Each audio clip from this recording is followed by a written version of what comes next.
ആദിയിൽ വചനമുണ്ടായിരുന്നു, വചനം ദൈവത്തോടു കൂടിയായിരുന്നു, വചനം ദൈവമായിരുന്നു. അവൻ ആദിയിൽ ദൈവത്തോടു കൂടിയായിരുന്നു. സമസ്തവും അവനിലൂടെ ഉണ്ടായി, ഒന്നും അവനെ കൂടാതെ ഉണ്ടായിട്ടില്ല. അവനിൽ ജീവനുണ്ടായിരുന്നു, ആ ജീവൻ മനുഷ്യരുടെ വെളിച്ചമായിരുന്നു. ആ വെളിച്ചം ഇരുളിൽ പ്രകാശിക്കുന്നു, അതിനെ കീഴടക്കുവാൻ ഇരുളിന് കഴിഞ്ഞില്ല. തൻ്റെ പ്രബോധനങ്ങളാൽ നമ്മെ ജ്ഞാനികളാക്കുന്ന സകലത്തിൻ്റെയും നാഥനായ ദൈവം വാഴ്ത്തപ്പെട്ടവനാകട്ടെ. ഞങ്ങളുടെ കർത്താവായ ദൈവമേ, അങ്ങയുടെ ജീവദായകവും ദൈവീകവുമായ തിരുവചനങ്ങളുടെ മധുരസ്വരം ശ്രവിക്കുന്നതിനും ഗ്രഹിക്കുന്നതിനും ഞങ്ങളുടെ ബുദ്ധിയെ പ്രകാശിപ്പിക്കണമേ. അങ്ങയുടെ വിശുദ്ധമായ പ്രബോധനത്താൽ ഞങ്ങളെ ജ്ഞാനികളാക്കണമേ. ഞങ്ങളുടെ ഇരുളടഞ്ഞ ജീവിതത്തെ അങ്ങയുടെ വചന വെളിച്ചത്താൽ പ്രകാശിപ്പിക്കണമേ. അങ്ങയുടെ വചനങ്ങളാൽ ഞങ്ങളുടെ മനസ്സിനെ ജ്വലിപ്പിക്കണമേ. ആമേൻ. ഒരു വർഷം കൊണ്ട് സമ്പൂർണ്ണ ബൈബിൾ വായന 200-ാം ദിവസം. വിധി പ്രഖ്യാപനങ്ങൾ. ഇന്നേ ദിവസം നമ്മൾ ഏശയ്യായുടെ പുസ്തകം 18, 19, 20 അധ്യായങ്ങൾ, നാഹും പ്രവാചകൻ്റെ പുസ്തകം 1, 2 അധ്യായങ്ങൾ, സുഭാഷിതങ്ങളുടെ പുസ്തകം 10-ാം അധ്യായം 25 തുടങ്ങി 28 വരെയുള്ള വാക്യങ്ങൾ എന്നിവ വായിക്കുന്നു. ഏശയ്യായുടെ പുസ്തകത്തിൽ എത്യോപ്യയെക്കുറിച്ചും ഈജിപ്തിനെക്കുറിച്ചും ഏശയ്യ അവർക്ക് സംഭവിക്കാൻ പോകുന്ന ശിക്ഷാവിധിയെക്കുറിച്ച് പ്രവചിക്കുന്നു. ഈജിപ്തിൽ ദൈവമായ കർത്താവിനെ അംഗീകരിക്കുന്ന ഒരു ജനത ഉണ്ടാകുമെന്ന് ഏശയ്യ പ്രവചിക്കുന്നു. നാഹും പ്രവാചകൻ നിനവയ്ക്കെതിരെ പ്രവചിക്കുന്നു. നമ്മുടെ ദൈവമാണ് ചരിത്രത്തെയും രാജ്യങ്ങളെയും നിയന്ത്രിക്കുന്നത്. നമ്മൾ ഒന്നിനെയും ആരെയും ഭയപ്പെടേണ്ടതില്ല എന്ന് തിരുവചനം നമ്മെ പഠിപ്പിക്കുന്നു. ഏശയ്യായുടെ പുസ്തകം 18-ാം അധ്യായം. എത്യോപ്യക്കെതിരെ. ഹാ കഷ്ടം! എത്യോപ്യയിലെ നദികൾക്കെതിരെയുള്ള ചിറകടിക്കുന്ന ദേശമേ, കടലിലെ ജലത്തിനു മീതെ ചങ്ങാടത്തിൽ ദൂതന്മാരെ അയക്കുന്നവളെ, വേഗമേറിയ ദൂതന്മാരെ, അതികായന്മാരും മൃദുചർമ്മികളുമായ ജനതയുടെ അടുത്തും അകലെയുമുള്ള ജനതകൾ പേടിക്കുന്നവരുടെ അടുത്തേക്ക്, പ്രബലവും കീഴടക്കുന്നതും നദികളാൽ വിഭജിക്കപ്പെട്ടതുമായ രാജ്യത്തേക്ക് വേഗം ചെല്ലുവിൻ.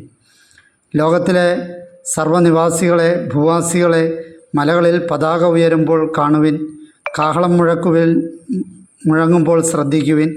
കർത്താവ് എന്നോട് ഇപ്രകാരം അരുൾ ചെയ്തിരിക്കുന്നു: മധ്യാഹ്നത്തിലെ ഉജ്ജ്വലമായ ചൂട് പോലെ, കൊയ്ത്തുകാലത്തെ തുഷാരമേഘം പോലെ ഞാൻ എൻ്റെ മന്ദിരത്തിൽ ശാന്തമായിരുന്നു വീക്ഷിക്കും.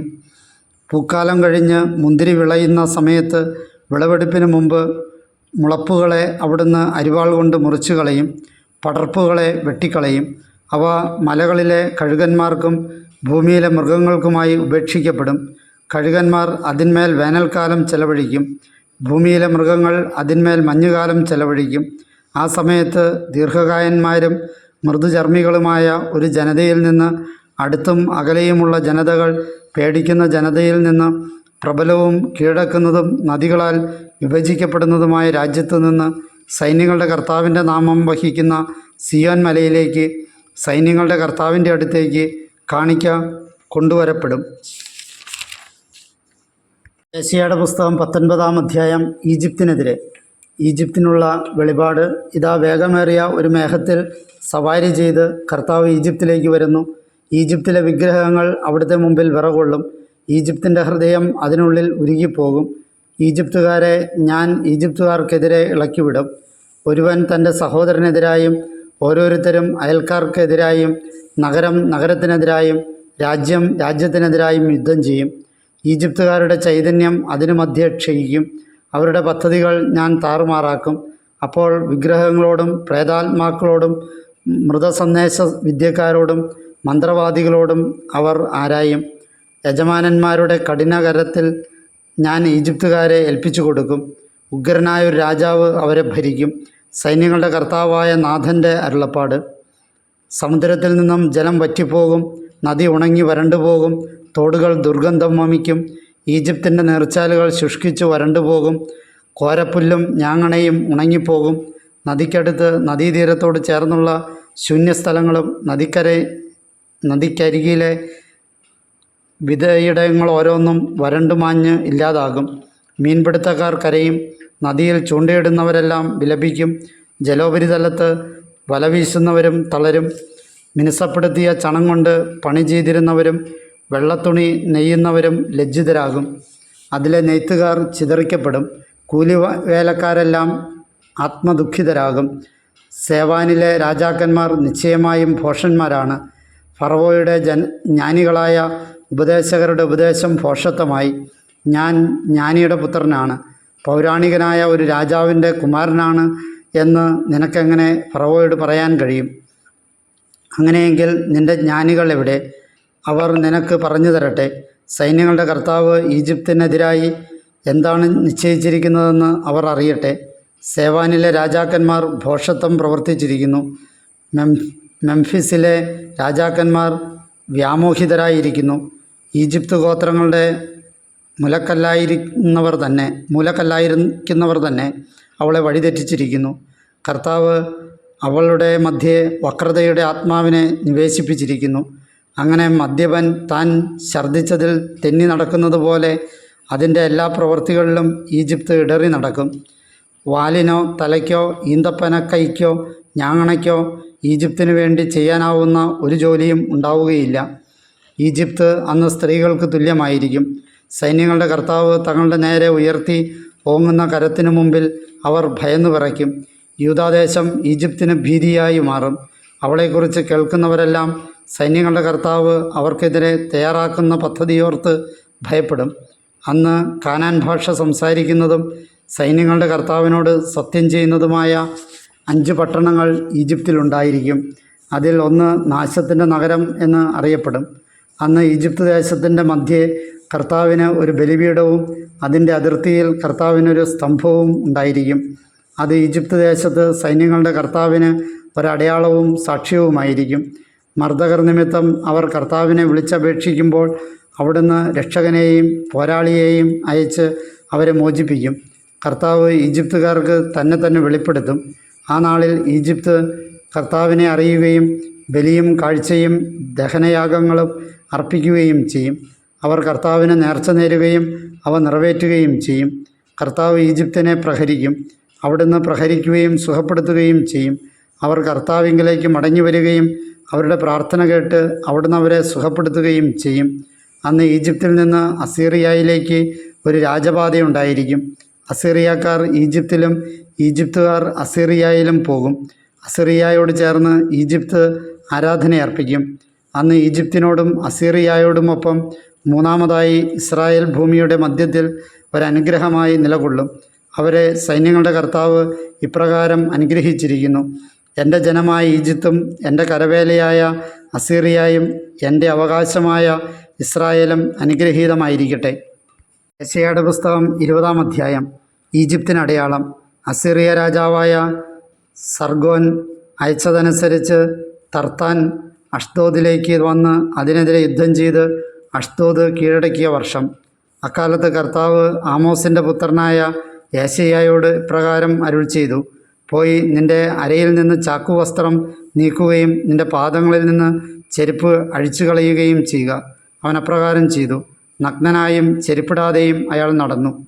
കർത്താവ് അരുൾ ചെയ്തു: എൻ്റെ ദാസനായ യെശയ്യാ ഈജിപ്തിനും എത്യോപ്യയ്ക്കുമെതിരെ അടയാളവും മുന്നറിയിപ്പുമായി 3 വർഷം നഗ്നനും നിഷ്പാദകനുമായി നടന്നതുപോലെ അസീറിയ രാജാവ് ഈജിപ്തിനെ അപമാനിക്കാനായി ഈജിപ്തിലെ അടിമകളെയും എത്യോപ്യയിലെ പ്രവാസികളെയും യുവാക്കളെയും വൃദ്ധരെയും നഗ്നരും നിഷ്പാദകരും പിൻഭാഗം മറയ്ക്കാത്തവരുമായി പിടിച്ചുകൊണ്ടുപോകും.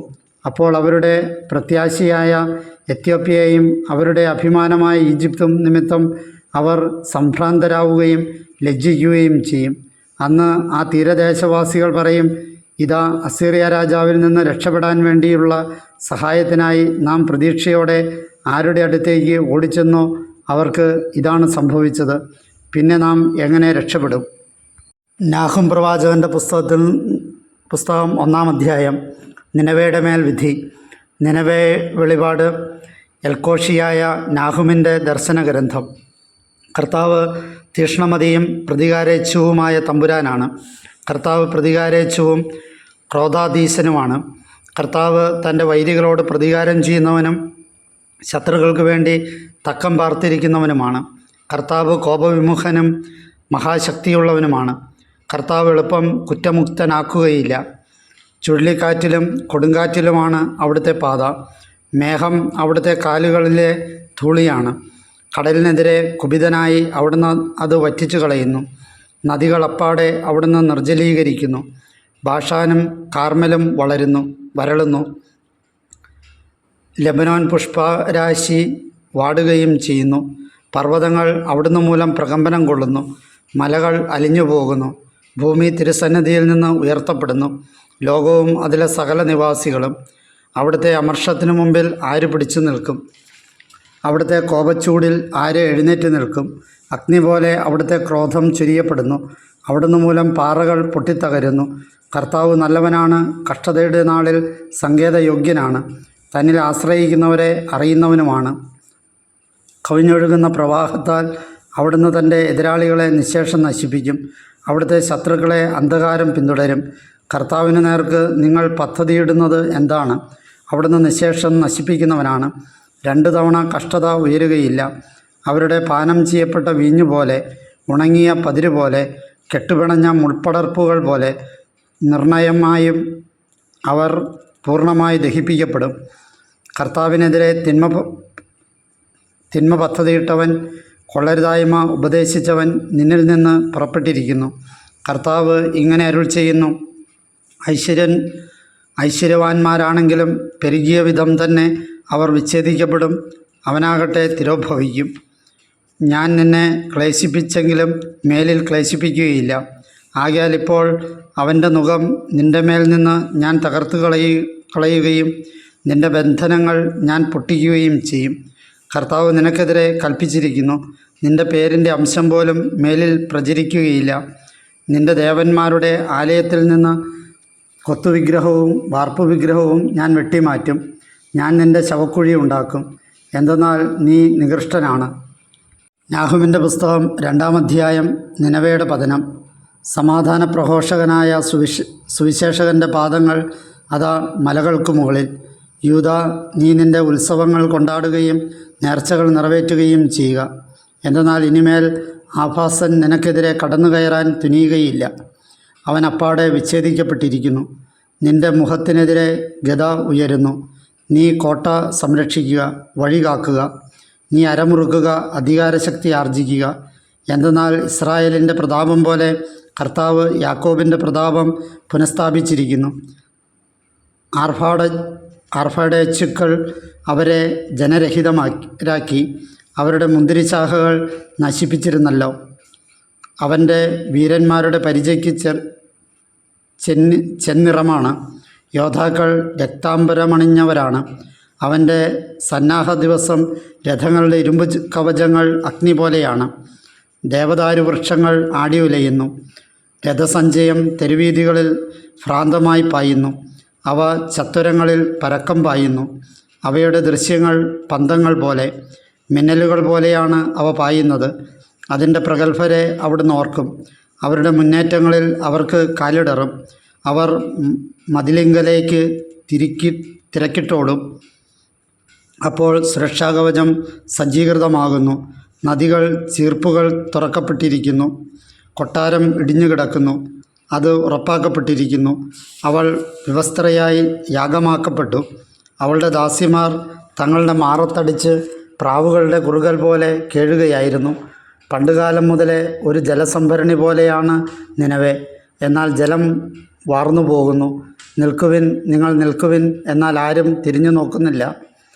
വെള്ളി കൊള്ളയടിക്കുവിൻ, സ്വർണം കൊള്ളയടിക്കുവിൻ, ശേഖരങ്ങൾക്ക് അന്തമില്ല.